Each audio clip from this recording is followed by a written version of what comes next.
Good morning. So the Gut Cut starts today having coffee first and foremost, but then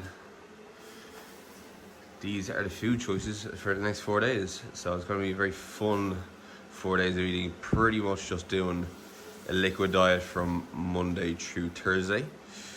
I'll go over the specifics a little bit later, but cream of rice, whey, cream, cranberry juice, milk, full fat Greek yogurt.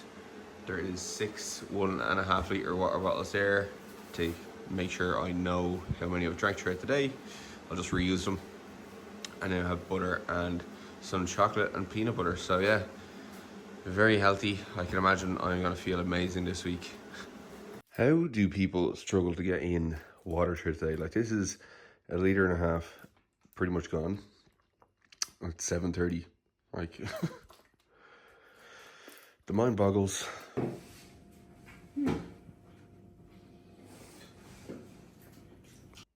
3 botellas de agua down. 3 to go. Here's 1:30, and it's time for meal number 2. Meal number 2 is going to be some Irish cream, some milk, some cream rice, and some whey. So, first of the liquid meals for today. So, most of my diet this week is going to be liquid. The reason for that being is we're trying to reduce as much poop in my gut as possible. So with that, we want to reduce as much kind of fibre. We want any kind of carbohydrates that I'm having to be easily digestible, and probably ones that are quite refined, so that they're not going to contribute to too much stomach weight, and I'm not going to be storing them as poop. I'll still be storing glycogen, of course, because they're going to be taken into my bloodstream, digested in the small intestine, shuttled through the blood into my muscle, for example. However, it's unlikely it's going to contribute to, poop weight, or at least hopefully not. And if not, all of this dairy will surely kind of get it out of my system. So the weight cut this week is water load, water cut on Friday. I'll be also doing a small sauna on Friday, as well as just again reducing stomach weight and reducing stomach volume. So when I'm doing that, I'm cutting down the overall kind of weight of my food throughout the day. So typically on a normal day, I might have anywhere to 3+ kilos of food.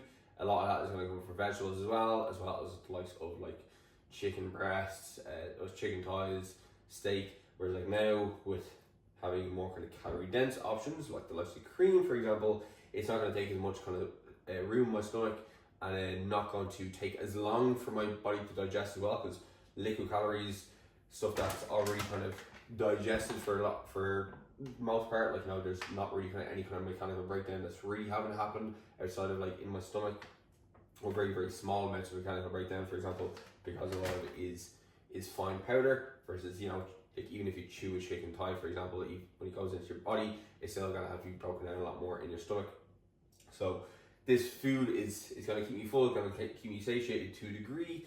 However, overall, what we're just trying to do is drop my total food weight, drop my total stomach contents, so that I am poop free by Friday when it comes to weigh-ins. So yeah, I'm having, I think, 2 or 3 of these shakes today. So yeah, let's get the first one in.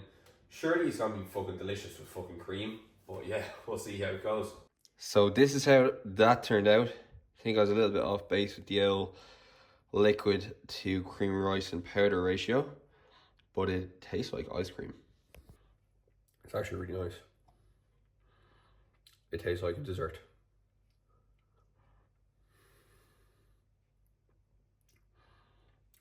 Yeah. This won't be a bad meal to eat, but then again, I have to eat this twice more today, so we'll see if I enjoy it as much by the end of the week. Number 3 going down, and you guessed it, it is another shake. No cream this time, just straight up cream rice and whey. This is, Perform is definitely the best on the market. Just the taste of it is just next level. Anyway, all right, let's get this down. All right, this is the last bottle of water, only 20 bit more to go. Got some chocolate. We have some.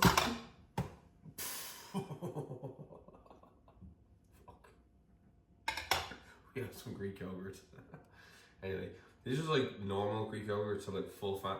Now I haven't actually tried normal Greek yogurt ever, apart from like the 0% fat one. So it's gonna be interesting to see what it tastes like.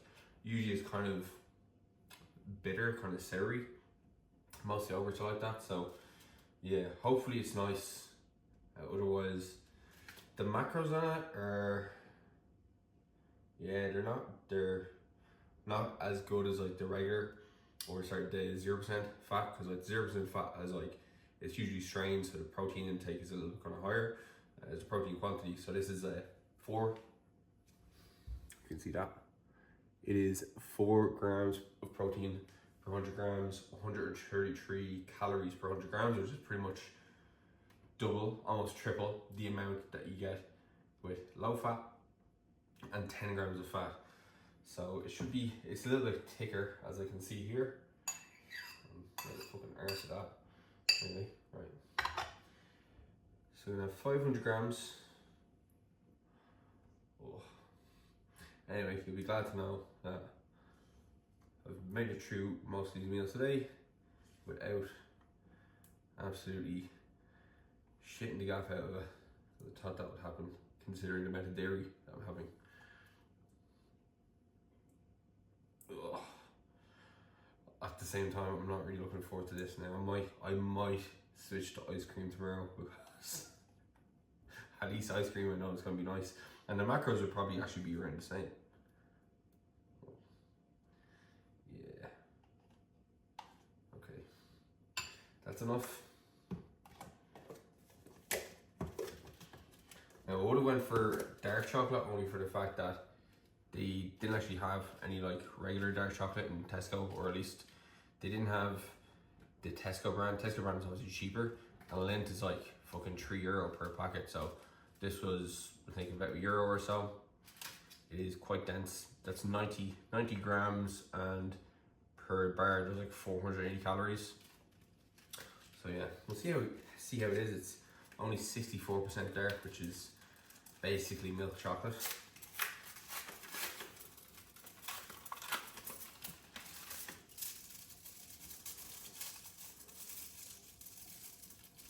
let's see what it tastes like.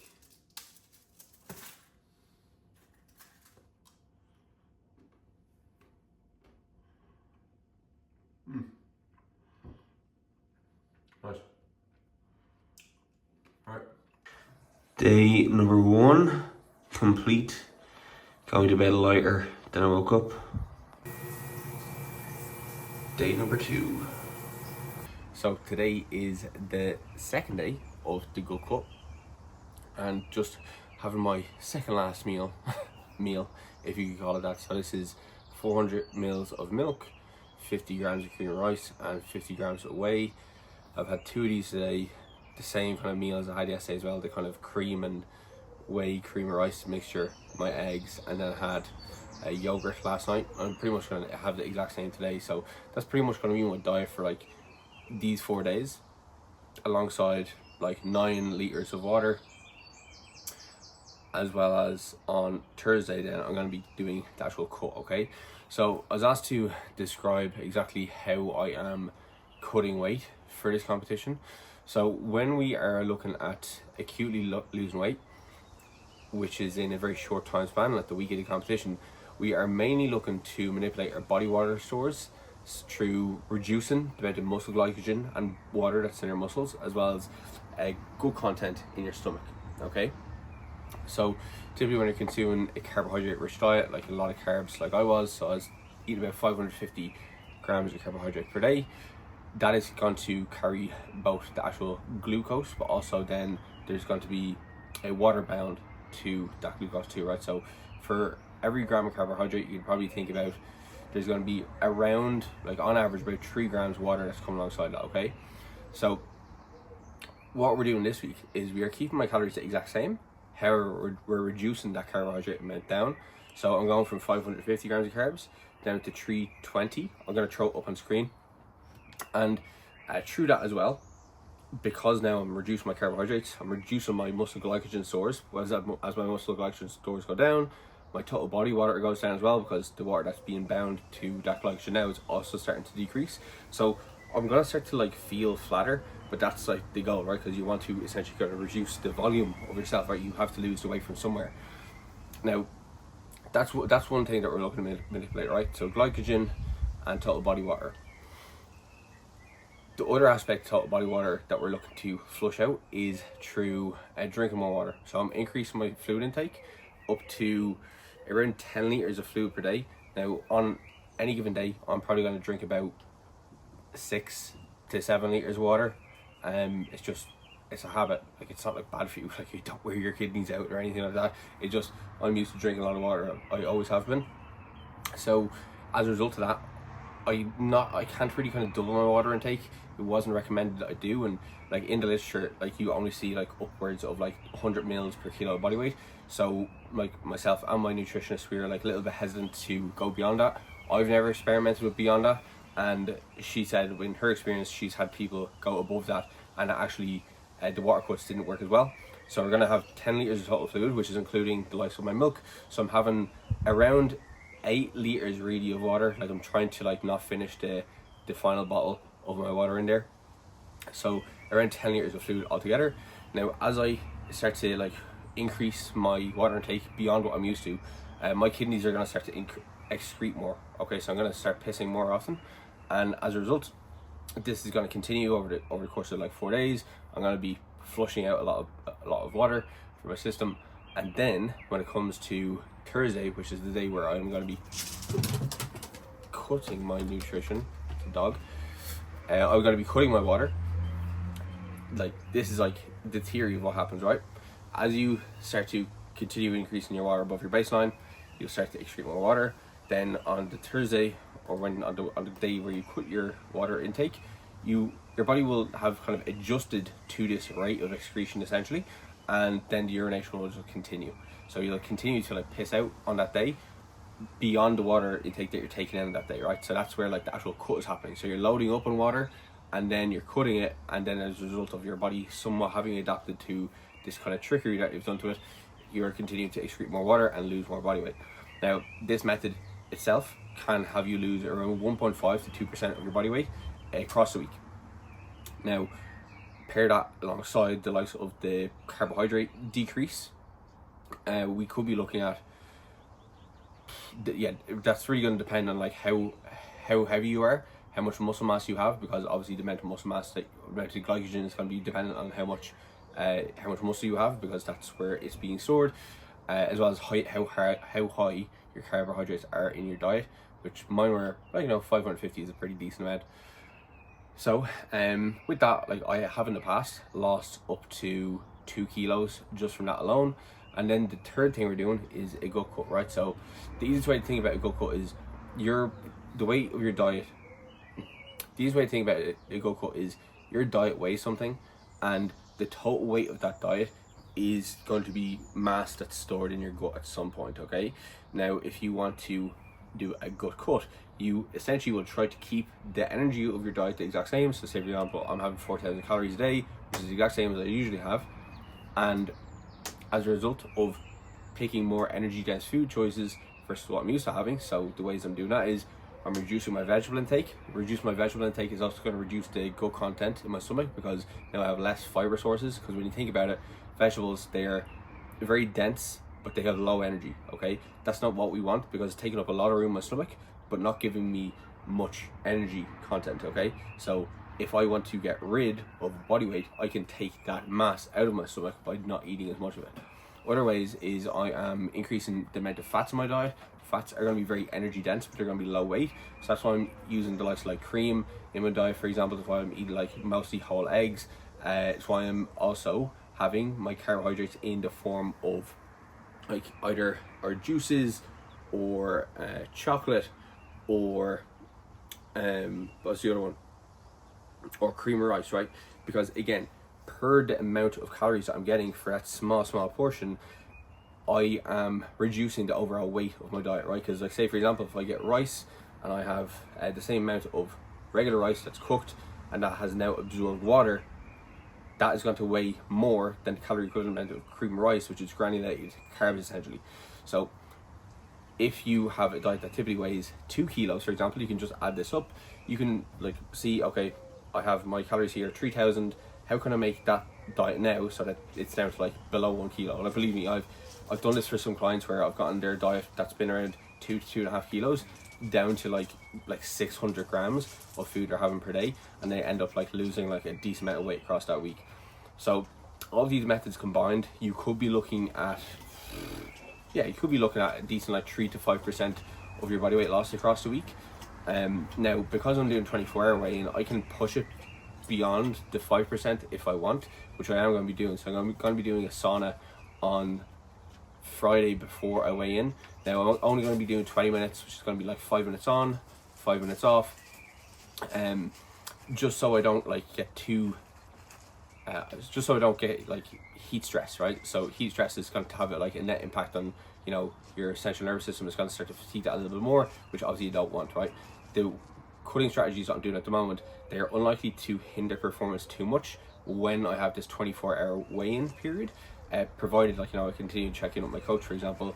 However, the heat stress from the sauna can be something that would impact performance if I stay in there too long and I start to fatigue my central nervous system a little bit too much, right? Because heat stress is something to be aware of, especially as you are dehydrated, right?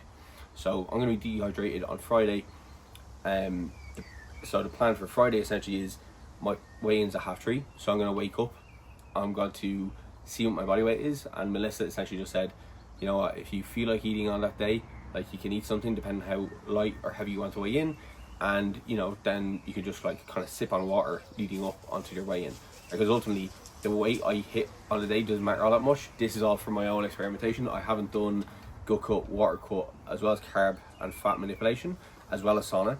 So these are just kind of, again, it's my own experimentation, so I'm just excited to see what happens. So yeah, hopefully I lose about 6 to 7%, as well as after that then we have to factor in the likes of our refuel. So yeah, so hopefully you'll have all this information up on the screen over the last few minutes as I've been talking about it, because it's a lot to take in. But the main things is we're not trying to adjust our body fat levels, okay? We're not going into calorie deficit. We're keeping our calories the exact same, we're keeping our protein the exact same, and the other things we're trying to do is we're just trying to increase our level of fat intake, decrease our level of carbs, and then decrease our level of fiber. And as a result of decreasing our carbs as well as increasing our fat intake and decreasing our fiber, we're increasing the energy density of the food, so the amount of calories you're getting per 100 grams of food, reducing the gut content of our stomach, as well as like kind of deflating our muscles. Now, one question that you might have is like, would you decrease your creatine, because creatine does hold water? And I would say no, considering that creatine, if you want to strip it out of your system, you're probably going to look at like maybe 2 to 4 weeks of not taking it at all. And in the context of powerlifting, for 1 hour max, you're utilizing that creatine phosphate system, so I don't necessarily think the juice is worth the squeeze to pull that out, considering that we are doing a power sport. If you're looking to make weight for something like MMA potentially, that might be a little bit more beneficial, because you know, now you're kind of factoring in endurance versus like raw power. Whereas like for powerlifting, for me, I think having that creatine left in there is probably the best call. So no huge change today. Nighttime weight was 98.8. You can see there, I've been tracking the night weight. 100.6, 99.4, 99.1, 97.8. So that's essentially just to get some kind of average to know how much I might drop overnight, which will give me a little bit of insight as to what I'm going to wake up at each morning and if any adjustments are needed. But because I am water loading, I would expect some days for there to be some kind of like minor changes, and then the biggest change is probably going to happen on this day here, where we are reducing down our fluid intake substantially, which is going to be horrible. It's always the worst day. This is always the worst day. So it's Wednesday, and this is my final meal for this day, the weight cut, as you can see, got the haircut as well. Just went into town and got it off. I always go to Lorcan in Sam's Barbers in Dublin. I've been going here for years, and even when I come back after, you know, doing my travel in Canada, wherever the fuck, I always come back to him because loyalty to a barber is everything. It is key. So yeah, had to go catch up with him, got the haircut, did my work. Now I'm finishing this off, and you know, I'm very, very glad that tomorrow's the last day of this, because I'm very much getting sick of eating this. I can change the foods around, of course, but you know, the more things that you change, the less confident you can be in maybe that number like the next day, which is why I would like recommend to my clients as well to like keep the foods the exact same quantities, because even say for example, I'd have clients who when I give them a gut cut to do, like they wouldn't be having like 4,000 calories like I am, so they wouldn't be having like loads of whipped cream and like loads of milk. They will be on lower calories, for example. And naturally enough, because of that, their food choices are going to be a lot more limited. And I would kind of get them to have more solid foods. I don't necessarily always get them to have a lot of liquid foods the way I'm doing it. The reason I'm doing so many liquids is, well, simply, but it's for experimentation, right? It's like to see, okay, like what is the effect of me just having pretty much liquids. And from Melissa, my nutritionist point of view, she has worked with more people than I have in this capacity, and she has noticed better results by doing liquid food or very little solid food throughout the week. She's noticed better results. It's not something I've done, so it's not something I'm confident to give my clients to do, if that makes sense. Because again, I want to experience things first before I dish them out to other people. So, you know, if all goes to plan, I will recommend some of my clients have these more liquid meals, as much as they're not nice. However, I was talking to one of my clients, Noel, who's competing on Saturday, and he's gone through a cut as well. We're competing in the same flight as well, which is pretty cool. And he has 2 meals on his day, which are kind of similar to what I'm having. So they're having like, he's having like cream rice, honey, whey, and something else. He's having 2 of those meals, and then he's having like 2 more solid meals, but they are gonna have some meat in them and rice. So it's like chicken thighs or ribeye and just white rice. So again, they're gonna have higher fats in the meal. The portion size is going to be reduced compared to what he's used to having. So he's gonna lose weight, and like he has lost weight on this approach before, because we've used this pretty much exact weight cut plan before. The only adjustment I've actually made to his plan this time around is actually adding in those 2 more like liquid based meals. So yeah, I'm excited to see, but again, I'll be excited to see the back of it, because tomorrow,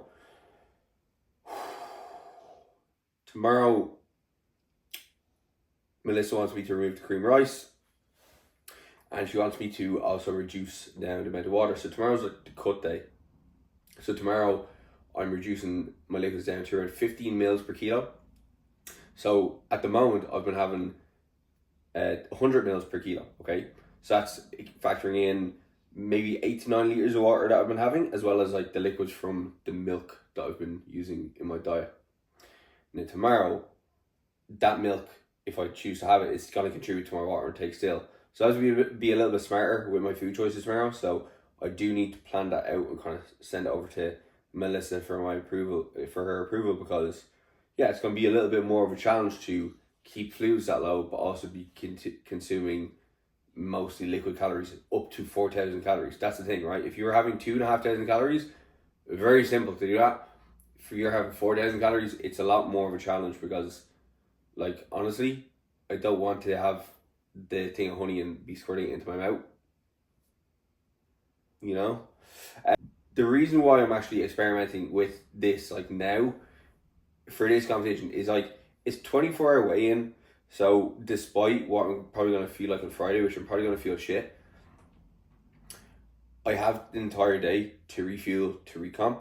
If I was doing this for a 2-hour weigh-in, I'd probably, well, first of all, I wouldn't be looking to shift as much body weight, okay? Because at the moment, right, if I was going to do an IPF competition, right, I'd just compete 105, because I'm way too far away from the 93s. But I would essentially be looking to cut less. So I'd have to do less restrictive or less extreme methods. So maybe I could do a good cut with more solid foods across a week, or like previous cuts I've done. So I've done cuts where I've just reduced my carbohydrates but increased my fats, but I would have been eating more like chicken thighs, ribeyes, white rice, eggs, that kind of stuff. And I've done that before and lost weight and made weight for competitions. So it really depends on like the time frame you're weighing in at, 24 hour versus 24 hour versus 2 hour, as well as like, does your competition have weight classes? I don't have a weight class in this competition. Okay, so I don't have to be a specific weight. So if I wake up on Friday, I'm like, okay, I've seen my experiment has worked there. I'm going to start my refuel process now. I'm going to have something to eat before my weigh in. I can do that because I'm not aiming for a specific weight. I'm just seeing, okay, how much with all these methods combined could I reasonably lose across this week? Okay, so yeah, when you don't have a weight class to compete in, it makes it a little bit easier to not necessarily be overly stressed about the weight that you're going to be, but also to use these methods with a little bit more confidence to a degree, because, you know, if you lose a half kilo or a kilo, it doesn't really matter all that much. It just maybe means your DOT score might be a little bit higher, versus making weight for a competition where you have to fit into a weight class. That's could be the difference between you being able to compete and you not being able to compete. So that has probably a bigger price at stake when it does come to make a weight. But then again, in those federations, typically you're going to be doing 2 hour weigh-in if you're competing IPF or USAPL, and that's when you want to ensure that you're not too far above that weight cap, or else, yeah, you definitely run the risk of using more methods, combining more methods, and playing on having more risk of essentially of not making weight. So anyway, I'm going to finish this. It's good, but if you're eating it 2 or 3 times a day, it's not. 98.1. So tomorrow I should be around 97.1 or in the 96s. We will see.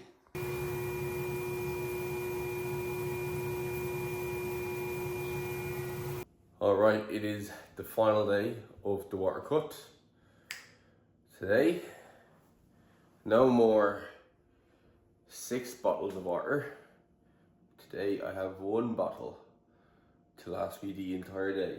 So, to be fair, this is the amount of water that a lot of people drink today, which is honestly shocking.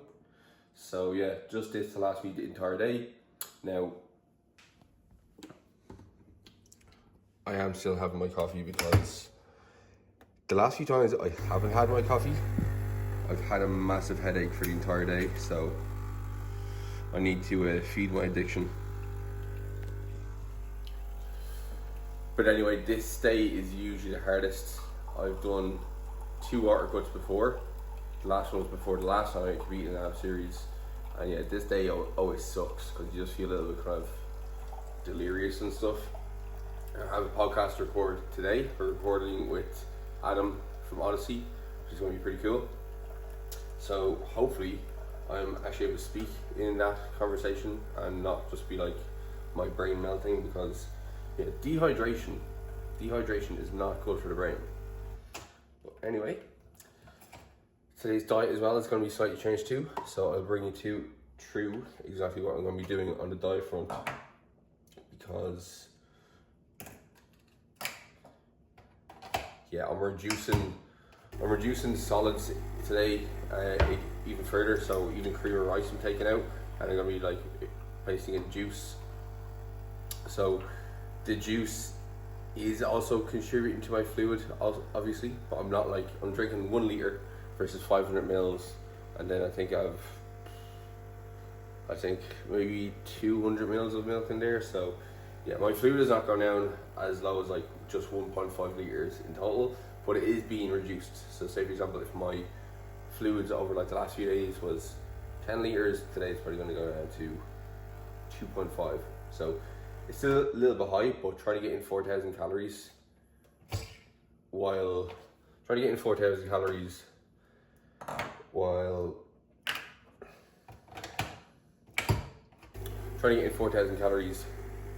also getting in most of that through liquids, while also trying to keep your liquids below 50 mils per kilo is it's surprisingly tough.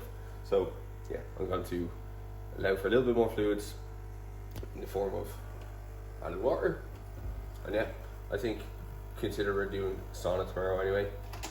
We should be all good. But so one of the hacks I use on these water cut days, or what I recommend to a client, is you need to ration out your water, because one of the easiest ways to get water in is to have it within arm's reach. So that's why, throughout the day, you drink a lot of water, because I have my water bottle right beside me. And because I'm trying to ration it out, what I do is have this beside me, okay? It's small, it's my water for the day rationed out.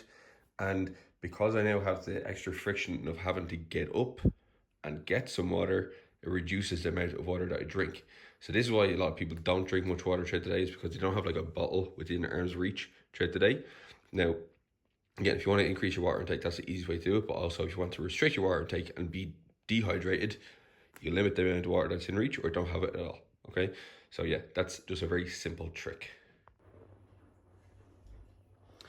10 eggs to start the day off. 10 eggs and 40 grams of butter. So I'm only having 3 meals today, just 3 very high calorie meals, and it's pretty much going to make up the majority of my calorie intake today. So this is like just 1 meal, and then the next 2 meals are going to be the exact same.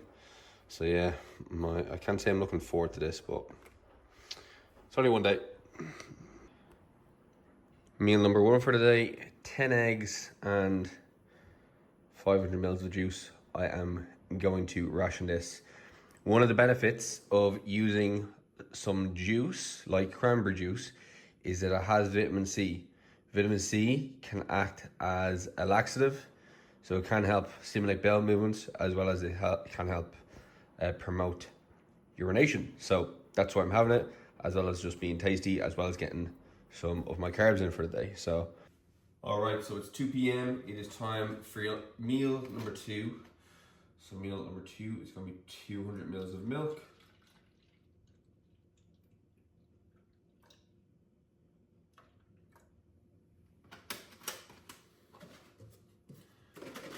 $200 mils of cream.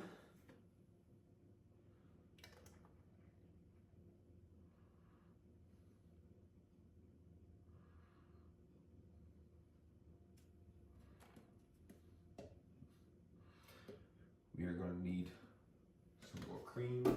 This weighing scale is really annoying. It's not very sensitive. Like, I put stuff in and then it tells me how much it is. So I have to be a little bit more careful when I'm pouring out these liquids. Not that it really matters if I'm a few grams here or there over. Now, 50 grams of peanut butter.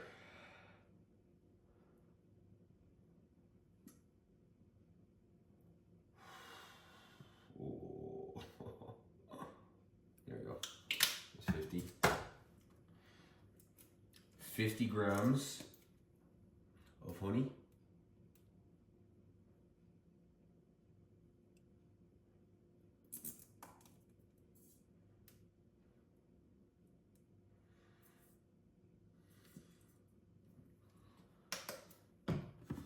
And now 50 grams of whey. I am torturing through this yolk this week.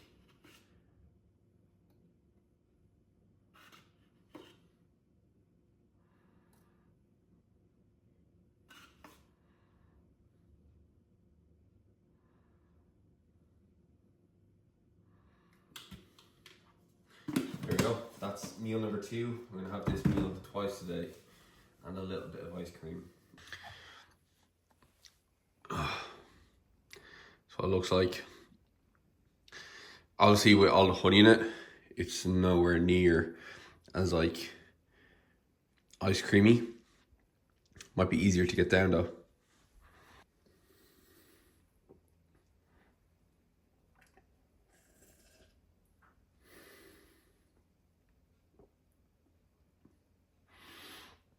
Oh, things you do for a hobby. Final meal of this cut. It is 4 o'clock. I'm just sitting down to do some programming. This day is actually going by quite quickly, and I'm telling you, this trick has worked. So, gonna do a little bit of programming. I'm gonna get this down. So the addition to this is some ice cream to finish off the calories.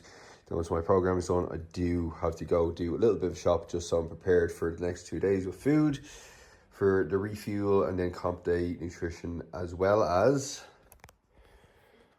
I still need to get in just a very, very short training session. I just need to go in, do some very, very light squats. I'll probably work up to, maybe 140 or something like that, just for like 2 to 3 pause sets, as well as just some light bench as well. Just essentially to prime me for the work on Saturday, because ultimately you don't want to rest completely through comp week, because if you rest too much, you will start to feel detrained in comp day. So if you can do anything, even if it's just low RPE, like Jenny will be programmed for you by your coach, which I do this for all my clients, but generally just comp week, you just want to be moving in some capacity. Now it's not ideal that I'm doing it today on a Thursday when I'm cutting water, but at the same time, if I can squat 140 and do some like light bench work, that doesn't that doesn't say a lot. Alright, so that is the final nighttime weigh-in. So a bit heavier than I was expecting, but I'm not all that surprised because I haven't really been going to the bathroom much today. So yeah, look, still a bit of time tomorrow before my weigh-in. So I'm going to end this video here. We're going to pick up again tomorrow with a new video, which is going to be the weigh-in day.